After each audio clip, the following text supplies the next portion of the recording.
Hi guys, welcome to revision time. आज है 27 मई 2025। चलिए आज के काइंड अफेयर्स हम स्टार्ट करते हैं। अगर आप सभी को ये वीडियो हेल्पफुल लगे तो वीडियो को लाइक ज़रूर कर दीजिएगा और इस तरीके की कम टाइम की काइंड अफेयर्स की वीडियो के लिए चैनल को भी ज़रूर सब्सक्राइब कर लीजिए। तो चलिए स्टार्ट करते हैं आज के सारे काइंड अफेयर्स के क्वेश्चन, मगर उससे पहले जान लेते हैं 26 मई को पूछे गए क्वेश्चन का सही आंसर क्या है। सार्वभौमिक कार्यात्मक साक्षरता का दर्जा हासिल करने वाला भारत का पहला राज्य कौन सा बना? Option A Delhi, option B Ladakh, option C Mizoram, option D Meghalaya. इसका सही आंसर है ऑप्शन डी मिजोरम। चलिए अब आज के सारे करंट अफेयर्स के क्वेश्चन हम स्टार्ट करते हैं। क्वेश्चन नंबर 1, हाल ही में विश्व हाइड्रोजन शिखर सम्मेलन 2025 का आयोजन कहाँ पर किया गया? इसका आंसर है नीदरलैंड। नीदरलैंड में विश्व हाइड्रोजन शिखर सम्मेलन 2025 आयोजित किया गया। इसका आयोजन 20 से 22 मई 2025 तक किया गया। इसका आयोजन नीदरलैंड के रोटरडैम में किया गया। भारत के केंद्रीय नवीन एवं नवीकरणीय ऊर्जा मंत्रालय के सचिव संतोष कुमार सारंगी ने विश्व हाइड्रोजन शिखर सम्मेलन 2025 को संबोधित किया।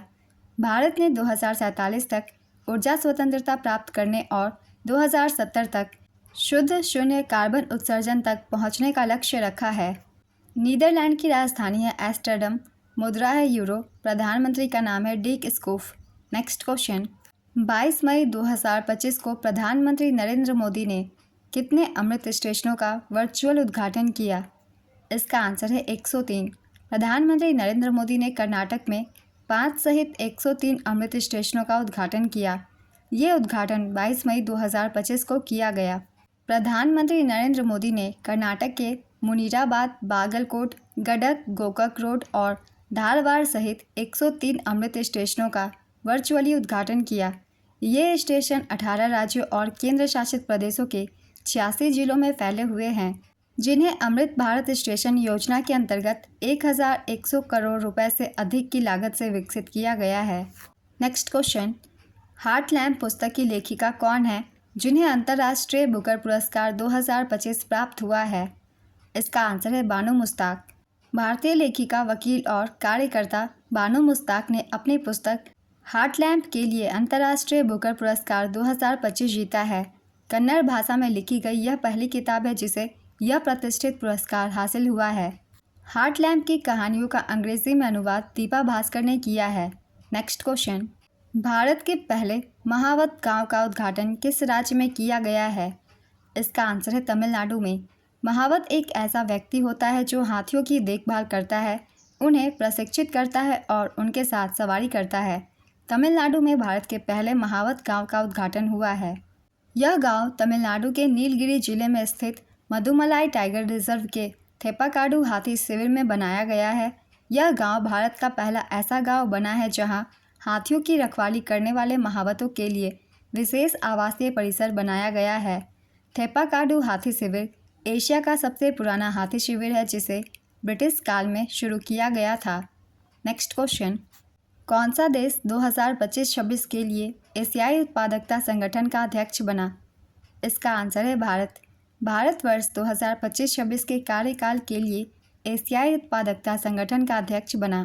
भारत ने एशियाई उत्पादकता संगठन की शासी निकाय बैठक के 67वें सत्र के दौरान अध्यक्षता संभाली।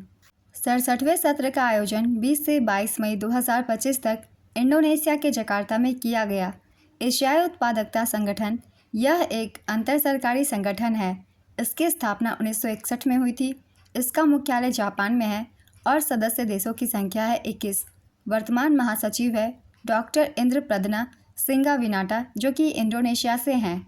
नेक्स्ट क्वेश्चन, 24वीं हिंद महासागर रिम एसोसिएशन की मंत्रिपरिषद की बैठक कहाँ आयोजित की गई? इसका आंसर है श्रीलंका। श्रीलंका में 24वीं हिंद महासागर रिम एसोसिएशन की मंत्रिपरिषद की बैठक आयोजित की गई। यह आयोजन 21 मई 2025 को की गई। इस वर्ष की थीम थी sustainable Indian ocean for future generations. Shri P Kumaran सचिव ने IORA-COM की 24वीं बैठक में भारतीय प्रतिनिधिमंडल का नेतृत्व किया। IORA की स्थापना 7 मार्च 1997 में हुई थी। इसका सचिवालय मॉरिशस में है। भारत 2025 से 27 के लिए IORA की अध्यक्षता संभालेगा। नेक्स्ट क्वेश्चन, हाल ही में विश्व कछुआ दिवस कब मनाया गया? इसका आंसर है 23 मई को। विश्व कछुआ दिवस 23 मई को मनाया गया। इस वर्ष की थीम थी डांसिंग टर्टल्स रॉक। इसका उद्देश्य कछुए की रक्षा करना और उनके लापता हो रहे आवासों की सुरक्षा करने के बारे में जागरूक करना है। इसकी शुरुआत 2000 में हुई थी। कछुए समुद्री पर्यावरण के लिए महत्वपूर्ण हैं। उनके अंडे के छिलके तटीय वनस्पति को समृद्ध करने में मदद करते हैं। भारत का पहला कछुआ पुनर्वास केंद्र भागलपुर, बिहार में खोला गया था। नेक्स्ट क्वेश्चन, हाल ही में किस केंद्रीय मंत्री ने साइबर अपराध के मामलों में तेजी से निपटने के लिए E0 FIR प्रणाली शुरू की? इसका आंसर है गृह मंत्री अमित शाह। साइबर अपराधों से मुकाबले की दिशा में एक अहम कदम उठाते हुए गृह मंत्रालय ने E0 FIR नामक एक नई पहल की शुरुआत की। इसकी घोषणा गृह मंत्री अमित शाह ने की। 20 मई 2025 को इसकी शुरुआत हुई। इसका उद्देश्य उच्च मूल्य वाले साइबर वित्तीय धोखाधड़ी मामलों में FIR दर्ज करने की प्रक्रिया को तेज बनाना है। इसका पायलट प्रोजेक्ट फिलहाल दिल्ली में लागू किया गया है। नेक्स्ट क्वेश्चन, मई 2025 में किस देश ने टेक इट डाउन एक्ट पारित किया? इसका आंसर है अमेरिका। अमेरिका ने टेक इट डाउन एक्ट पारित किया। अमेरिकी राष्ट्रपति डोनाल्ड ट्रंप ने टेक इट डाउन एक्ट पर हस्ताक्षर किए हैं। इस एक्ट के अंतर्गत AI द्वारा निर्मित डीप फेक सहित अतरंग छवियों को बिना सहमति से साझा करना अपराध माना जाएगा। यह अधिनियम AI द्वारा निर्मित डीप फेक सहित किसी व्यक्ति की सहमति के बिना जानबूझकर प्रकाशित करना या प्रकाशित करने की धमकी देना अवैध बनाता है। संयुक्त राज्य अमेरिका USA की राजधानी है वाशिंगटन DC। यहाँ के राष्ट्रपति हैं डोनाल्ड ट्रंप। ये 47वें नंबर के राष्ट्रपति हैं और यहाँ की मुद्रा है US डॉलर। नेक्स्ट क्वेश्चन, प्रधानमंत्री मोदी ने कहां पर भारत के पहले 9000 HP लोकोमोटिव इंजन का उद्घाटन किया? इसका आंसर है गुजरात। प्रधानमंत्री नरेंद्र मोदी ने गुजरात के दाहोद में भारत के पहले 9000 HP इलेक्ट्रिक लोकोमोटिव इंजन का उद्घाटन किया। PPP मॉडल के अंतर्गत निर्मित दाहोद रेलवे फैक्ट्री 10 वर्षों में 1200 इंजन बनाएगी, जिससे घरेलू और अंतर्राष्ट्रीय बाजारों को सहायता मिलेगी। 9000 HP 6 axle electric locomotive 75 kilometre प्रति घंटे की औसत चाल से चलेगा और 4600 टन तक माल ले जा सकता है। नेक्स्ट क्वेश्चन, हाल ही में किस राज्य में सिरोही लिली महोत्सव शुरू हुआ? इसका आंसर है मणिपुर। मणिपुर राज्य में लंबे समय से चल रहे संघर्ष के कारण 2 वर्ष के विराम के बाद सिरोही लिली उत्सव का आयोजन किया गया। इस उत्सव का पहला आयोजन 2017 में हुआ था। सिरोही लिली मणिपुर के राज्य का फूल के नाम पर यह त्यौहार फूल के खिलने के मौसम के साथ मेल खाता है। तांगखुल नागा समुदाय के घर उखरुल जिले में प्रतिवर्ष आयोजित किया जाता है। नेक्स्ट क्वेश्चन, 21 मई 2025 को भारतीय नौसेना में शामिल किए गए प्राचीन सिले हुए जहाज का नाम क्या है? इसका आंसर है INS-V कौंडिन्य। भारतीय नौसेना ने औपचारिक रूप से एक हस्तनिर्मित सिले हुए जहाज INS-V कौंडिन्य को अपने बेड़े में शामिल किया है। INS-V कौंडिन्य अजंता की गुफाओं के 5वीं शताब्दी की पेंटिंग से प्रेरित है। INS-V कौंडिन्य को 21 मई 2025 को कर्नाटक के कारवार अड्डे पर भारतीय नौसेना द्वारा शामिल किया गया है। जहाज बनाने वाले कारीगर बाबू शंकरन हैं। INS-V कौंडिन्य की पहली यात्रा अरब सागर से होते हुए गुजरात से ओमान तक होगी। नेक्स्ट क्वेश्चन, एशियाटिक शेर की वर्तमान में सर्वाधिक आबादी कहाँ पाई जाती है? इसका आंसर है गिर राष्ट्रीय उद्यान में।